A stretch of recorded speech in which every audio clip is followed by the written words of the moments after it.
Hello दोस्तों, compound interest के एक और वीडियो में आपका स्वागत है। आज हम कुछ और इम्पोर्टेंट क्वेश्चन को हल करेंगे, तो वीडियो में लास्ट तक जरूर बने रहना। पिछले वीडियो में हमने कुछ कॉन्सेप्ट सीखा था। उसमें था एक ट्री मेथड, है ना। उससे स्टैंडर्ड रेशियो निकलता है, उससे हम लोग क्वेश्चन को कैसे सॉल्व करेंगे ये आपको मैं आज सिखाऊंगा। देखो, 2 साल का स्टैंडर्ड रेशियो कितना होता है? 2:1। और 3 साल का 3:3:1। और 4 साल का 4:6:4:1। ठीक है। तो 2 साल का क्वेश्चन यदि दिया हो तो हम लोग कैसे बनाएंगे?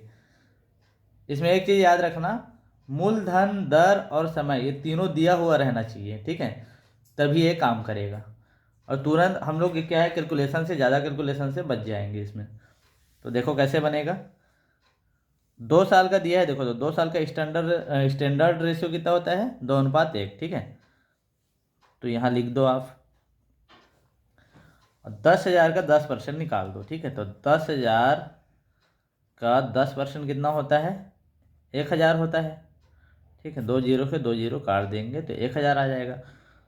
तो इस 1,000 को यहाँ लिख देंगे। ठीक है, और यहाँ 10,000 को आप भूल जाओ। ठीक है, अब 1,000 का कितना निकालना है हमको? 10%। तो 1,000 का 10% होता है 100 रुपये। उसको इसके नीचे लिख दो। ठीक है, अब कुछ नहीं करना है हमको, क्या करना है, इसमें मल्टीप्लाई कर देना है। तो 1,000 का 2 से मल्टीप्लाई करेंगे तो कितना हो जाएगा? ये 2,000। और 100 का 1 से मल्टीप्लाई करेंगे तो कितना हो जाएगा? 100 हो जाएगा। और दोनों को क्या कर देंगे? जोड़ देंगे। तो हमारा क्या आ जाएगा? चक्रवृद्धि ब्याज यहाँ पे निकल के आ जाएगा।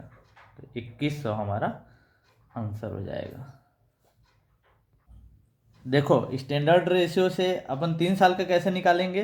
तो 20,000 रुपये की राशि पर 10% वार्षिक दर से 3 वर्षों का चक्रवृद्धि ब्याज ज्ञात करें। ठीक है, तो 3 साल का स्टैंडर्ड रेशियो क्या होता है? 3:3:1 होता है। ठीक है, तो हम लोग अभी क्या करेंगे? 20,000 का 10% निकालेंगे। तो 20,000 का 10% आपको मन में ही निकालना पड़ेगा, है ना, तभी आप जल्दी कर पाओगे। ये मैं आपको निकाल के बता दे रहा हूँ। ठीक है, तो ये कितना हो जाएगा? 2,000 हो जाएगा। अब हमको ध्यान में क्या रखना है? 20,000 को ध्यान में रखना है। 2,000 का हमको क्या निकालना है? 10%। तो 2,000 का 10% कितना होगा? 200 रुपये होगा। और 200 का 10% कितना होगा? 20 होगा। ठीक है, जो भी आते आते रहेगा उसके नीचे, रेशियो के नीचे हमको लिखते रहना है। ठीक है, अब हमको सीधा सीधा क्या कर देना है? मल्टीप्लाई कर देना है। 2 तिया 6,000 हो जाएगा, प्लस 2 तिया 600 हो जाएगा, प्लस 20 एकम 20 हो जाएगा। ठीक है, तो हमारा आंसर क्या आ जाएगा? 6,620 हमारा आंसर आ जाएगा। देखो अगला क्वेश्चन क्या है? 10,000 रुपये की राशि पर 10% वार्षिक दर से 4 वर्षों का चक्रवृद्धि ब्याज ज्ञात करो, है ना। तो देखो, 4 साल का स्टैंडर्ड रेशियो क्या होता है? 4:6:4:1। ठीक है, तो हमको क्या करना है? सीधा सीधा 10,000 का 10% निकालना है। तो 10,000 का 10% कितना होता है? 1,000। ठीक है, अब 1,000 का 10% कितना होता है? 100। जिसके नीचे लिखते जाना है। ठीक है, और 100 का 10% कितना होता है? 10। और 10 का 10% कितना होता है? 1। ठीक है, सीधा सीधा मल्टीप्लाई कर दो। 4,000 हो जाएगा, 600 हो जाएगा, 10 × 4 = 40 हो जाएगा, 1 × 1 = 1। ठीक है, अब सबको जोड़ दो। तो 4,641 हमारा आंसर हो जाएगा। देखो, ये मेथड हमको कब यूज करना है? जब हमको मूलधन, दर और समय तीनों जब दिया रहेगा, तब ये करेंगे तो हमको तुरंत आंसर इसमें आ जाएगा। देखो अगला क्वेश्चन क्या है? 8,100 रुपये की राशि पर 11.1/9% वार्षिक दर से 2 वर्ष का चक्रवृद्धि ब्याज कितना होगा? ठीक है, तो 2 वर्ष का स्टैंडर्ड रेशियो क्या होता है? 2:1। ठीक है, अब देखो, 11.1/9% को हम लोग क्या लिख सकते हैं? 11 से ही 1/9% को हम लोग लिख सकते हैं 1/9। ठीक है, अब 8100 का 1/9 निकालेंगे तो कितना होगा, 9 नहीं 81। ठीक है, यानी कितना आ गया 900, तो 900 को हम लोग यहाँ लिख देंगे। ठीक है, अब ये 900 का 1/9 निकालेंगे तो 100 बार में चला जाएगा। ठीक है, तो 100 यहाँ आ जाएगा। अब मल्टीप्लाई कर दो, 9 दूने 1800 प्लस 100 एकम 100, तो हमारा आंसर क्या आ जाएगा 1900। देखो अगला क्वेश्चन क्या है, 10,800 रुपये की राशि पर 16 से 2/3% प्रति वार्षिक दर से 3 वर्ष का चक्रवृद्धि ब्याज याद करना है। तो सबसे पहले देखो इसमें मूलधन दिया है, दर दिया है और समय दिया है। ठीक है, तो हम लोग क्या करेंगे, 3 साल का स्टैंडर्ड वैल्यू यहाँ पे लिख लेंगे 3:1। ठीक है, और देखो 16 से ही 2/3% को हम लोग क्या लिख सकते हैं 1/6। ठीक है, 10,800 का 1/6 निकालेंगे हम लोग, तो 6 से एक बार में चला जाएगा, बच गए 4, 6 48 है ना, तो ये हो जाएगा 1800। तो 1800 हम लोग यहाँ लिख देंगे। ठीक, अब देखो अब इसका फिर निकाल लेंगे है ना, 1800 का 1/6, तो 6 से इसको काट दो तो ये कितने बार में चला जाएगा 300 बार में चला जाएगा, तो यहाँ लिख देंगे हम लोग 300। ठीक है, अब एक संख्या के नीचे और हमको लिखना है, तो इसको और काट दो 1/6 से, तो 6×5 36 यानी 50 आ जाएगा। अब मल्टीप्लाई कर दो, 18 तिया 5400 प्लस 3 तिया 900 प्लस 50 एकम 50। ठीक है, अब तीनों को जोड़ दो, 54 9 63, 6350 हमारा आंसर। देखो अगला क्वेश्चन क्या है, 68,600 रुपये की राशि पर 14.28% प्रति वार्षिक दर से 3 वर्षों का चक्रवृद्धि ब्याज ज्ञात करें। ठीक है, तो यहाँ पे दर दिया है, समय दिया है और मूलधन दिया है। ठीक है, तो हम लोग उसी नियम को फॉलो करेंगे। तो कितने साल का बोला, 3 साल का, तो 3 साल का क्या होता है 3 3 1। ठीक है, अब 14.28% को हम लोग क्या लिखेंगे, परसेंटेज चार्ट को आपको याद करना जरूरी है ना, तो इसका वैल्यू होता है 1/7। ठीक है, अब 68,600 का 1/7 निकालेंगे, तो 7 को इससे करो, 7 नहीं 63 है ना, बच गया क्या 5, तो 7 8 56, तो 9800 यहाँ लिख देंगे। उसके बाद 14 7 98, 1412 में ये चले जाएगा। उसके बाद 212 में ये चला जाएगा। ठीक है, तो 200 यहाँ हो जाएगा, तो मल्टीप्लाई कर दो, 3 शून्य 0 3 शून्य 3 8 24 और 3 27 2 29, ये हो जाएगा। 14 तिया 4200 हो जाएगा, 200 एकम 200 हो जाएगा। ठीक है, तो 42 2 4400 इसमें जोड़ दो, 29,400 में 4400 जोड़ दो, तो कितना आ जाएगा 0 0 8 29 4 3300, तो 33,800 हमारा आंसर आ जाएगा। तो पिछले प्रश्नों में हमको सीधा सीधा चक्रवृद्धि ब्याज निकालना था, सब दिया रहता था है ना। अभी हमको इसमें क्या निकालना है, दर निकालना है ना। अच्छा, दर नहीं समय निकालना है। ठीक है, तो यहाँ देखो 2,000 रुपये कितने समय में, 2,000 रुपये 10% वार्षिक चक्रवृद्धि ब्याज की दर से 2,420 रुपये हो जाएंगे। ठीक है, तो 2,000 रुपये था, वो कितना बन जा रहा है 2,420 रुपये, कितने परसेंट की दर से, 10% की दर से। ठीक है, तो समय हमको निकालना है, तो ब्याज कितना मिल रहा है हमको, ये मिश्रधन है ना, तो 2,2420 बन रहा है, यानी 420 रुपये हमको ब्याज मिल रहा है। तो ब्याज हमेशा किसके ऊपर मिलता है? मूलधन के ऊपर।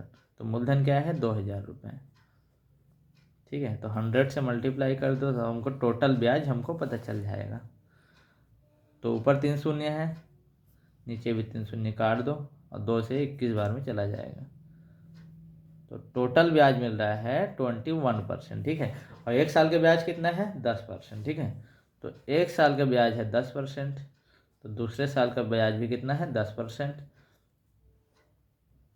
और इस 10% का 10% कितना होता है? 1%। यानी कितना साल में वो हो जा रहा है? 21%। 10% की दर से 2 साल में हो जा रहा है। ठीक है, तो हमारा आंसर क्या आ जाएगा? 2 साल।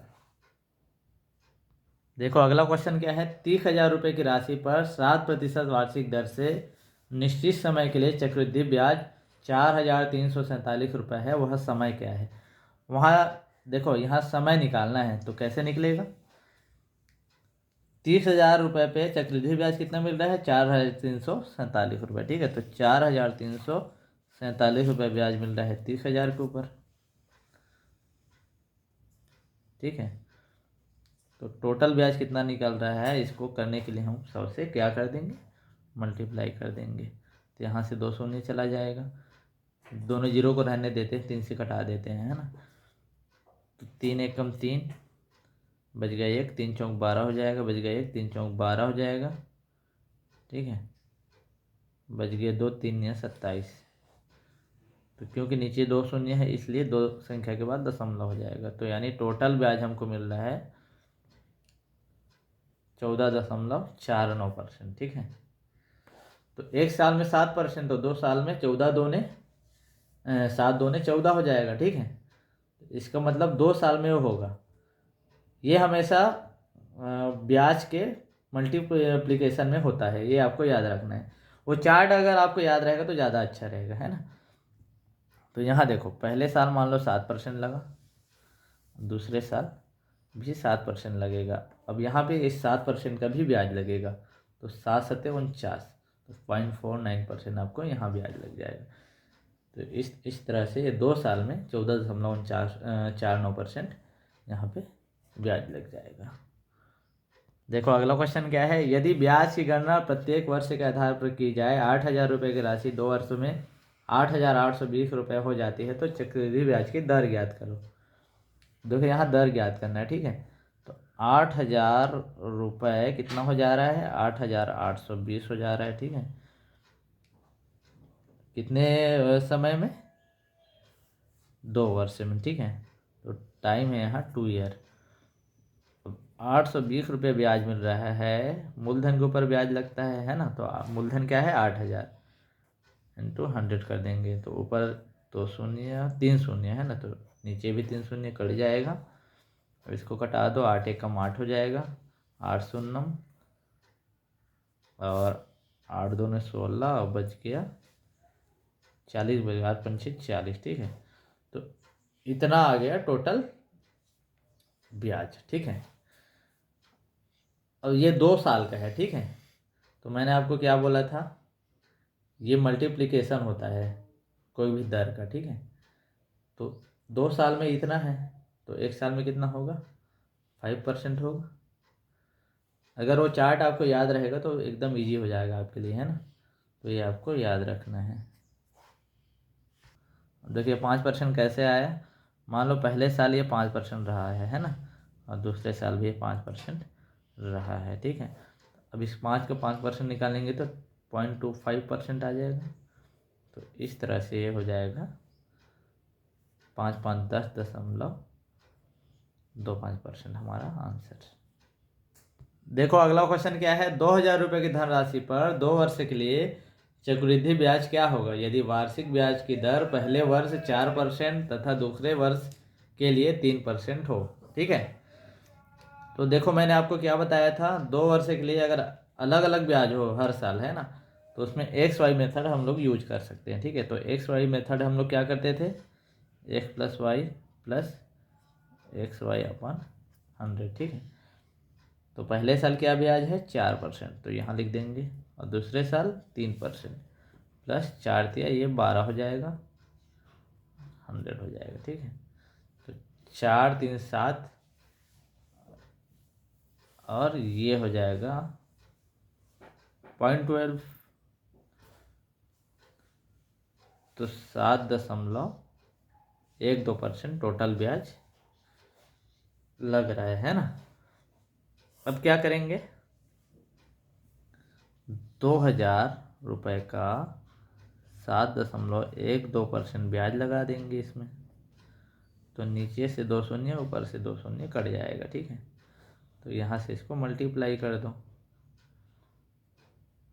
20 से 712 का करेंगे तो कितना हो जाएगा, ये 0 आ जाएगा, 2 2 4 हो जाएगा, 2 1 2 हो जाएगा, 2 7 14 हो जाएगा, दो संख्या के बाद दशमलव, तो 2 संख्या के बाद दशमलव, ये हमारा आंसर आ जाएगा। ठीक है, लेकिन इसको हम लोग ट्री मेथड से कैसे करते, देखो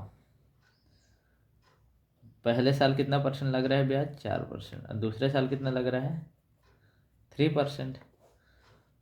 तो 2,000 का 4% कितना आता, 80, और 2,000 का 3% कितना आता, 60।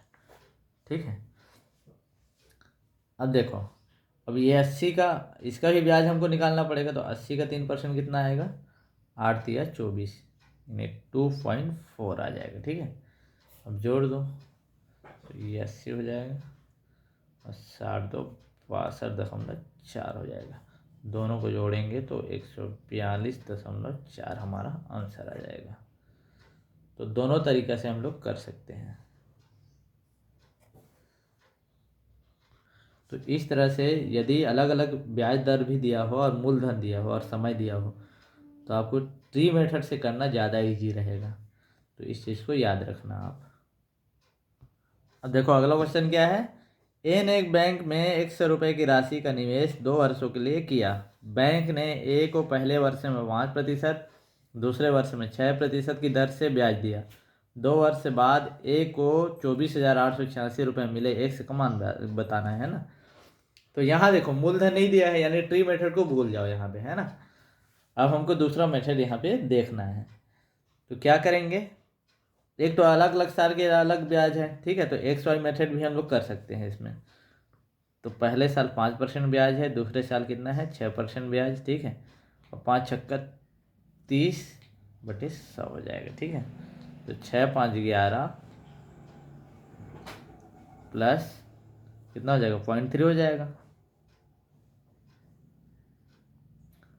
तो 11.3 हमारा टोटल ब्याज लग रहा है। ठीक है, अब ये जो ये दिया है, ये तो चक्रवृद्धि ब्याज आया हमारा, ये क्या आया, चक्रवृद्धि कंपाउंड इंटरेस्ट आया है ना, क्योंकि ये मिश्र धन का वैल्यू है, ये जो दिया है मिश्र धन है। ठीक है, तो यानी हम इसमें 100 जोड़ देंगे तो मिश्र धन प्राप्त हो जाएगा, यानी 111.3 हो जाएगा मिश्र धन, है ना।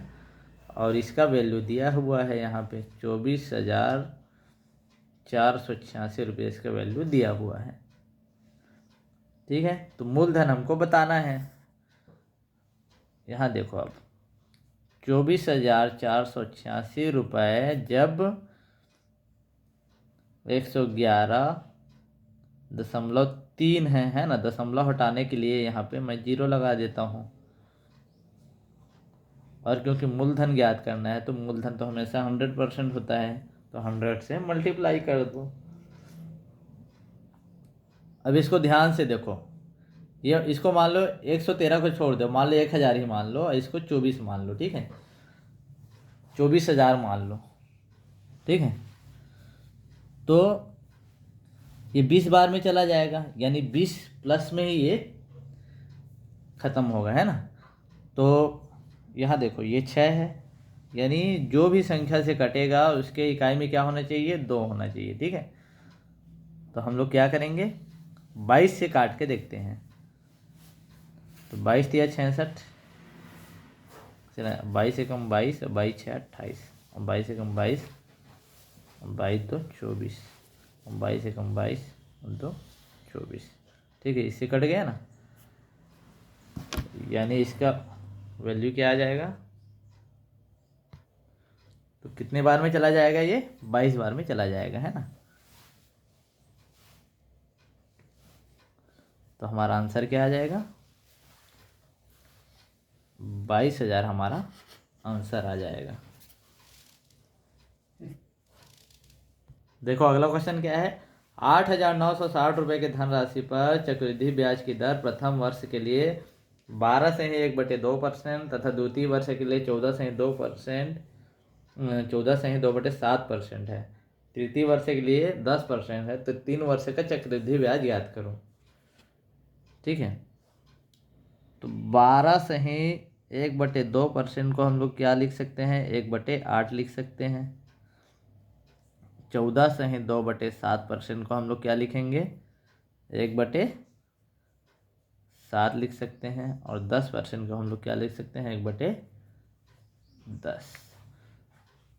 ठीक है, अब यहाँ देखो मूलधन भी दिया है, दर भी दिया है और समय भी दिया है, लेकिन इसको हम लोग ट्री मेथड से नहीं करेंगे। क्यों? क्योंकि जो इसका दर दिया है तीनों साल अलग अलग है और रेशियो में है। ठीक है, तो हम लोग इसको क्या करेंगे? रेशियो एंड फ्रैक्शन मेथड से करेंगे। तो कैसे करेंगे देखो, पहले साल 8 था और बढ़ के कितना हो गया? 9 हो गया। ठीक है, दूसरे साल 7 था, बढ़ के कितना हो जाएगा? 8 हो जाएगा। तीसरे साल 10 था, बढ़ के कितना हो जाएगा? वो 11 हो जाएगा। ठीक है, अब यहाँ देखो एक क्रॉस में कोई भी अगर कट रहा है तो उसको कटा देना है हमको। तो यहाँ देखो ये 8 इधर भी है और इधर भी है, तो इसको कटा देंगे। 10 सत्ते 70 हो जाएगा ये, और 11 निया 99 हो जाएगा। ठीक है, तो ब्याज कितना मिल रहा है हमको? 29 का ब्याज मिल रहा है। ठीक है, अब यहाँ देखो दिया क्या है? यहाँ पे मूलधन दिया है। ठीक है, और मूलधन यहाँ कितना है? 70, यानी 8,970 70 है।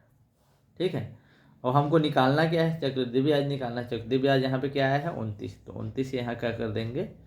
मल्टीप्लाई कर देंगे। ठीक है, तो 7 से कट जाएगा, 7 से इसको घटा दो, 7 एकम 7, बच गए कितना? 1, और 7 दूने 14। ठीक है, अच्छा ये इतना है ना, और 7 8 56। 29 और 128 का गुणा करेंगे तो हमारा क्या आएगा? 9 8 72। देखो इकाई में क्या आ रहा है? 2, और किसके इकाई में? तो ये है। तो ये हमारा आगे हमको सॉल्व करने की ज़रूरत नहीं है। ठीक है, तो ये हमारा आंसर आ जाएगा।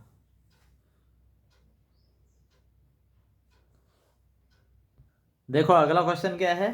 5,000 रुपये की राशि पर चक्रवृद्धि ब्याज की दर प्रथम वर्ष के लिए 2%, द्वितीय वर्ष के लिए 3%, तृतीय वर्ष के लिए 4% है। तो 3 वर्ष का चक्रवृद्धि ब्याज याद करना है। ठीक है, तो इस क्वेश्चन को हमको कैसे करना है? देखो अलग अलग साल के लिए एक तो अलग अलग ब्याज है। ठीक है, इसलिए स्टैंडर्ड रेशियो से हम लोग इसको नहीं करेंगे, सबसे पहली बात। ठीक है, फ्रैक्शन विधि से भी इसको नहीं करेंगे। क्यों नहीं करेंगे? क्योंकि ये 100 आसानी से 3 से भाग नहीं जाएगा। ठीक है, 2 और 4 से तो चला जाएगा, इसलिए ये आपको ये ध्यान रखना है इस चीज़ का। तो इसको हम लोग कैसे करेंगे? ट्री विधि से करेंगे। ये देखो पहले साल, दूसरे साल और तीसरे साल। ठीक है, तो 5,000 का 2% कितना होता है? 100, 5 दूने 10, है ना। और 5,000 का 3% कितना होता है? 150, 5 दिए 15। अब 5,000 का 4% कितना होगा? 5 चौक 20, यानी 200 हो जाएगा। ठीक है, अब 5,000 का काम खत्म यहाँ पे। ठीक है, अब 100 का हमको क्या निकालना है? 100 का निकालना है 3%। तो 100 का 3% कितना हो जाएगा? 3। देखो यहाँ लग रहा है 2%, यहाँ लग रहा है 3%, और यहाँ लग रहा है 4%।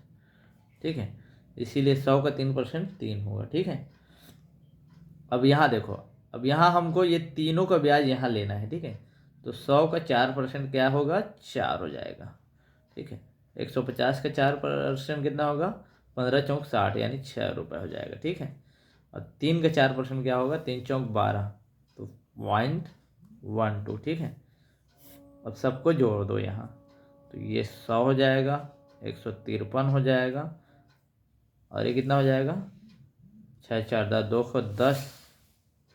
210.12। ठीक है, सबको जोड़ेंगे तो 253, 2 और 2 453 और 10 63, 463.12 हमारा आंसर आ जाएगा। तो वीडियो अगर अच्छा लगा हो तो वीडियो को लाइक कर देना और चैनल को सब्सक्राइब कर देना। धन्यवाद।